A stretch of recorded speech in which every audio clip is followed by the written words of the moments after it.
scrappy friends.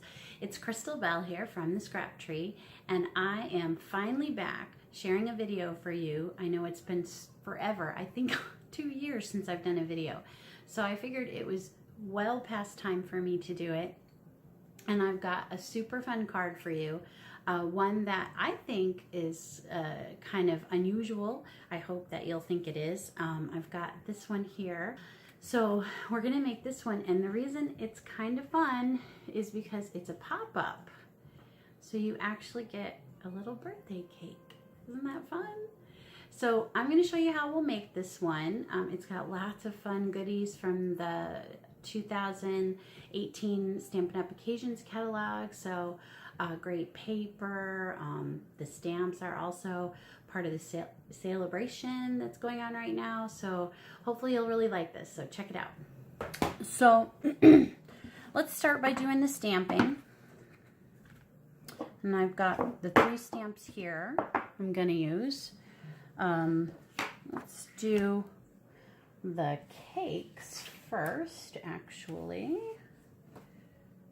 And you want to, when you're doing photopolymer stamps, it's a great idea to use a pad of some sort, even if you don't have one of the paper piercing mats.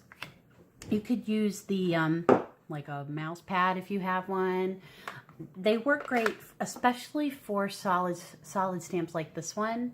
That cake is going to take up quite a bit of ink, and you want to make sure it comes through really well. So this is just the rule of thumb for that. All right, not bad. Let's see if we can use, oh, nope, I need another one. And you want to be sure you have 2 here, because when you open up this card, obviously you want both sides to look good. So you want to make sure you're going to back those 2 up. All right, let's set those to the side and do the front design. Okay. This one you don't have to have the piercing mat, but it isn't going to hurt. With the photopolymer, it's always a good idea if you have it. Okay, I want to put that kind of in the center so that I have room to cut that out with my circle. Now I'm going to let these dry a little bit before I add the little branches, because those are embossed. So I want to make sure that that is pretty dry before I do it. All right, I've got those stamped. So let's do some coloring.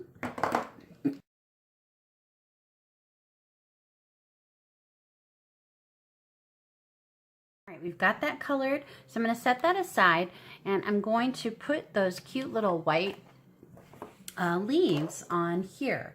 Now the way that I did that is I actually have one of these trays, which are great, and I want to be sure I use my embossing buddy, and of course I have white embossing powder, and also I am using the Versamark, of course, because that's what you need whenever it's time to do embossing. I'm pretty sure these would be dry enough now, so I think we're good to go.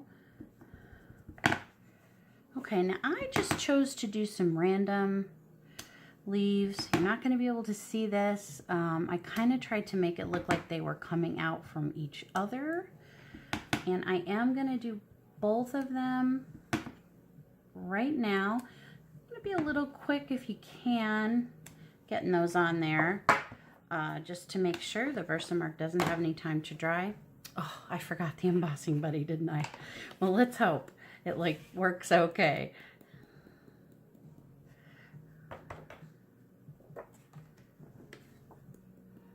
Nice and covered, super important. Get off all the excess. Okay. Not bad. Came out pretty good despite having no embossing buddy. I'm pretty happy with that. Yeah. Okay, I'm gonna go, I'm gonna heat set this actually. I can do that here. Looks good. All right, let's set those aside too. because what I want to do is all of the things that are going to need to be cut.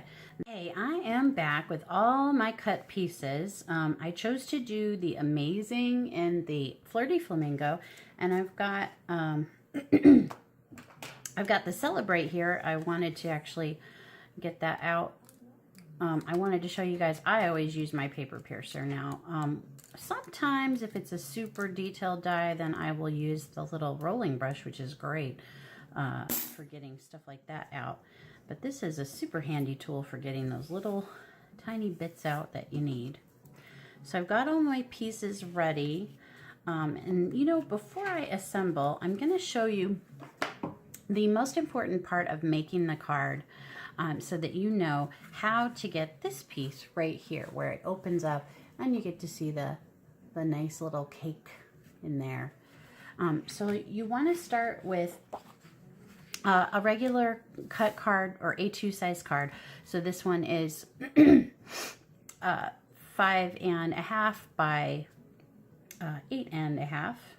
Yeah, 5.5 by 8.5. I'm always questioning myself whenever I say that. And you want to get your scoring board if you have one. I love my scoring board. And you're actually, I hope you can see this. Let's see if I can move that. There we go. You're actually going to score it like you normally would for a typical card, which is at the 4 1/4 mark. That would be right in half. Okay. But then to get the fold that we need, you need to do a 1/2 inch on either side as well. So in this case, of course, that would be 3 3/4. And also, excuse me, it would be 4 3/4. Okay. So you just make sure you have that in there, and you'll be ready to go for making it. All right, let's see if we can get this back. All right, so normally you would fold this in half going that way, but for this card, you're actually going to fold it against that fold because you're making a little bit of a mountain. I guess that's the best way to put it, because now you're going to go against the fold you just made, okay? And the same for the other side, you'll go against there. So you've made sort of a mountain valley look. Hopefully you'll know what I'm talking about. So this is the mountain and these are the valleys, depending on how you're looking at the card. And that is what gives you this spot to be able to add in the cake so it pops up. Pretty simple. But one thing to remember when you do that is that you've now made the card front smaller. So you have to remember that you've got a smaller size. So that's why on this one, the white part is, it's 5 1/4, but it's only 3 1/2. And that's because you lost some of the space there. So let's go ahead and assemble. Now I actually am using the fine tip glue pen and a little bit of the Tombow Mono glue. I always call it the green glue myself, but you have to kind of have the fine tip one for the Amazing word. You don't necessarily have to have it for the Celebrate, but it doesn't hurt. It takes a tiny bit longer to dry than the green glue does, but it's okay. So let's stick that Celebrate on, and you'll notice I really only put it at the bottom of the letters. That's because I'm gonna just push really hard here, and it's okay if it sticks up off the top a little. I'm okay with that. And then for the Amazing, just little dabs, and sometimes some of it comes out. I usually just have a a tissue ready in the event that any of the glue kind of sticks out, because it'll wipe right off. That's one really nice thing about it. Okay, let's line that up pretty good. I've got them close because I want the, see, I did get a little bit. Let's get my tissue right here. I want to make sure that it doesn't cover up the cute present, if possible. Okay, so now the U is big enough that you don't really have to use the fine tip glue, so I am not going to because it will stick a bit faster. Oh, I've still got some. I try really hard not to push too hard. See, like that. It's fixable. All right.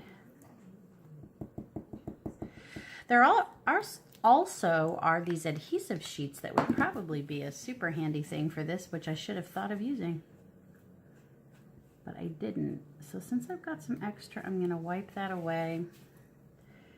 I'm probably going to have some coming out, and I'll just wipe it away as well. All right. Let's see. Not any glue sticking out. All right, we'll come back and do the rhinestones after I get this finished. So now we're ready to assemble the cakes. And all I did for that is put these on with the fine tip glue as well. Just a little bit everywhere. Now I'm trying my best to get these matched up. So I'm trying to get them in the same spot so that they match up on the other side of each other when I put them together inside the card. If they're not perfect, it's okay, but that's my preference if possible. Okay, let's see if I can do that. Try my best. All right, a little glue there. Now we are ready to stick them on the card. Super important, if you've got one of these, you've got to make sure you get this little tiny pin in that so that your glue does not dry up. Okay, so the best way to do this is to sort of put one side flat. I would pick the one you like the best. I'm thinking this one to be on the part that opens. So I'm just doing the bottom part there because that's where you need the glue. Sticking this down, and you want it to be above that fold so that it can still fold properly, and then hold that down. Okay, and then you want to do the same thing with this side.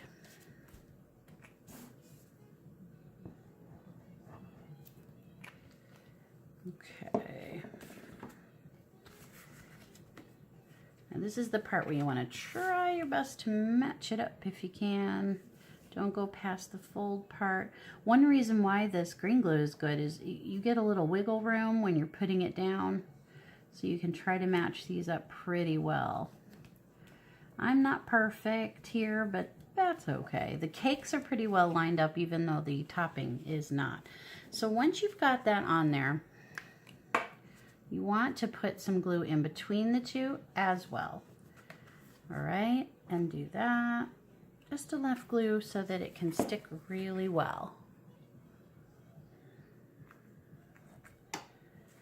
How fun is that? So now I'm ready to put a liner so that people can write on it, and I can also add a sentiment. I didn't come up with one I was going to use for this card, but maybe I'll add it later. Probably it will be a birthday card since it's such a pretty cake. And of course the liner is also a 5 1/4 by 3 1/2. All right, the last step is some rhinestones to finish things off.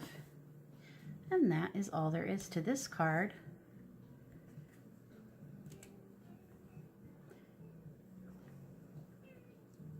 You could, of course, do this with any paper you like.